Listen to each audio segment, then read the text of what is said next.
Hey guys, welcome to MD90's channel. Thank you so much for clicking. If you're new, please subscribe. Hit that subscribe button down here. Is it here or here? I think it's here. Yeah, subscribe, leave a comment, let us know what you think, and share the video.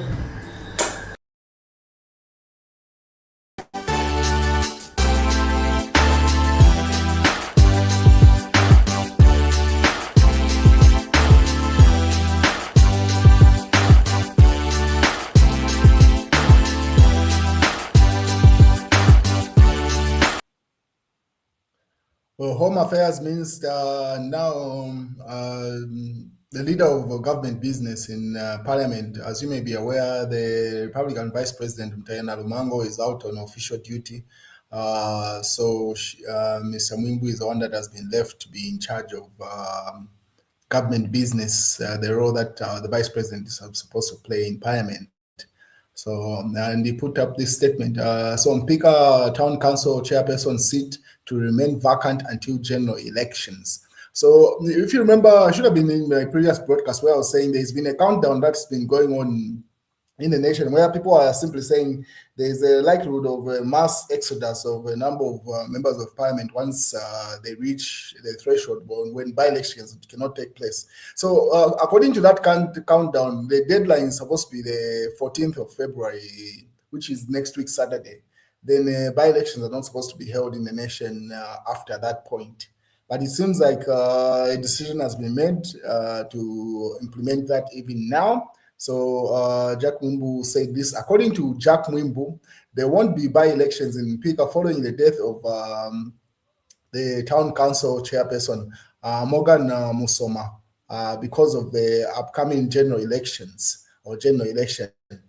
He says by-elections cannot be held within 180 days of the polls. That's the general elections. So that's an announcement that's been going on, and Mr. Mwimbu has simply reiterated that point, simply saying, going forward, the likelihood of any by-election will not happen. But I think the official date still remains the 14th of February. So right now, maybe they've just made that decision to say it's of no point at going to that when we're having general elections coming up in August.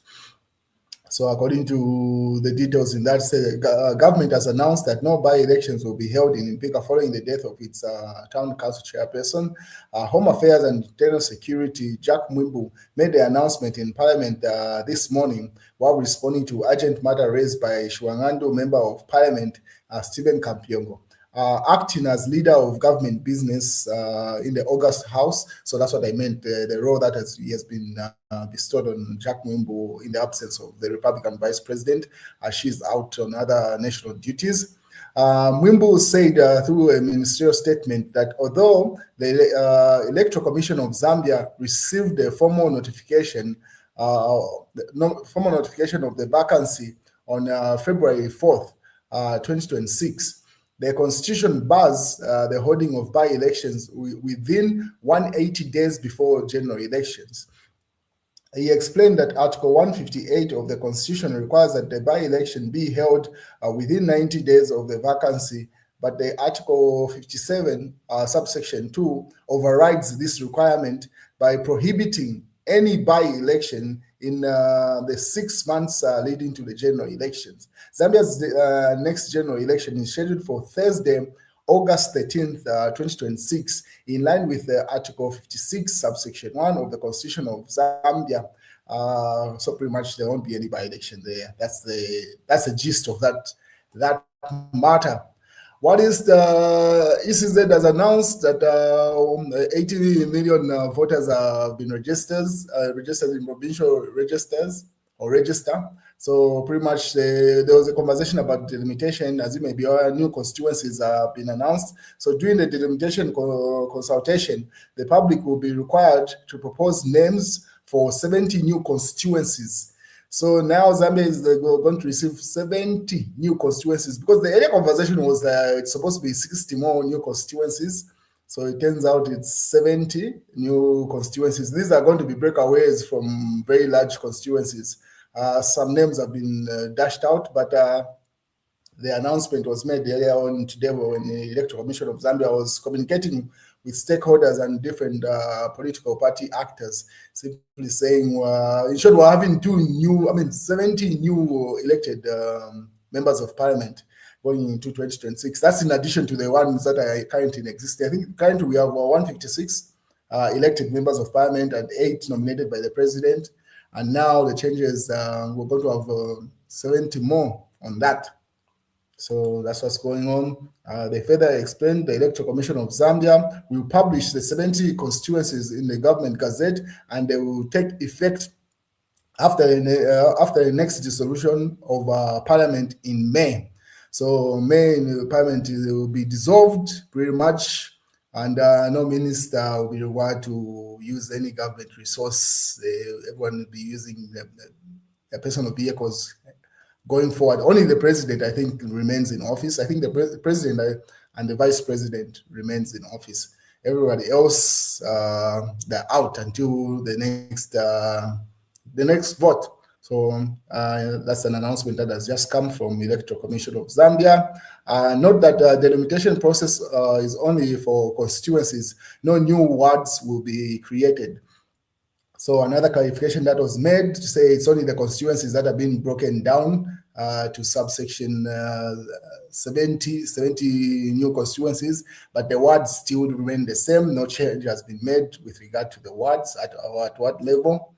And then Mausampa was in attendance at the same meeting. He says, "My name is Mausampa, and I come in peace." Surviving former Patriotic Front President Mausampa introduces himself to the Electoral Commission of Zambia during the delimitation exercise launch. So he was in attendance, and pretty much he introduced himself there to say he was just an interested stakeholder, and no animosity was intended in his presentation. That's what's been reported there by Kalemba. Names of new constituencies will be published on April 15th, 2026 on the government gazette.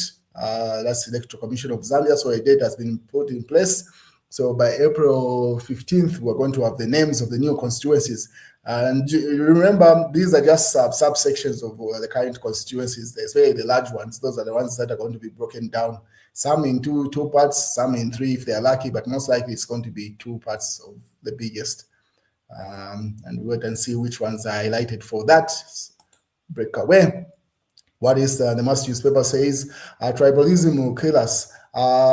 Can plunge Zambia into chaos if not stopped, says that's Siamunene.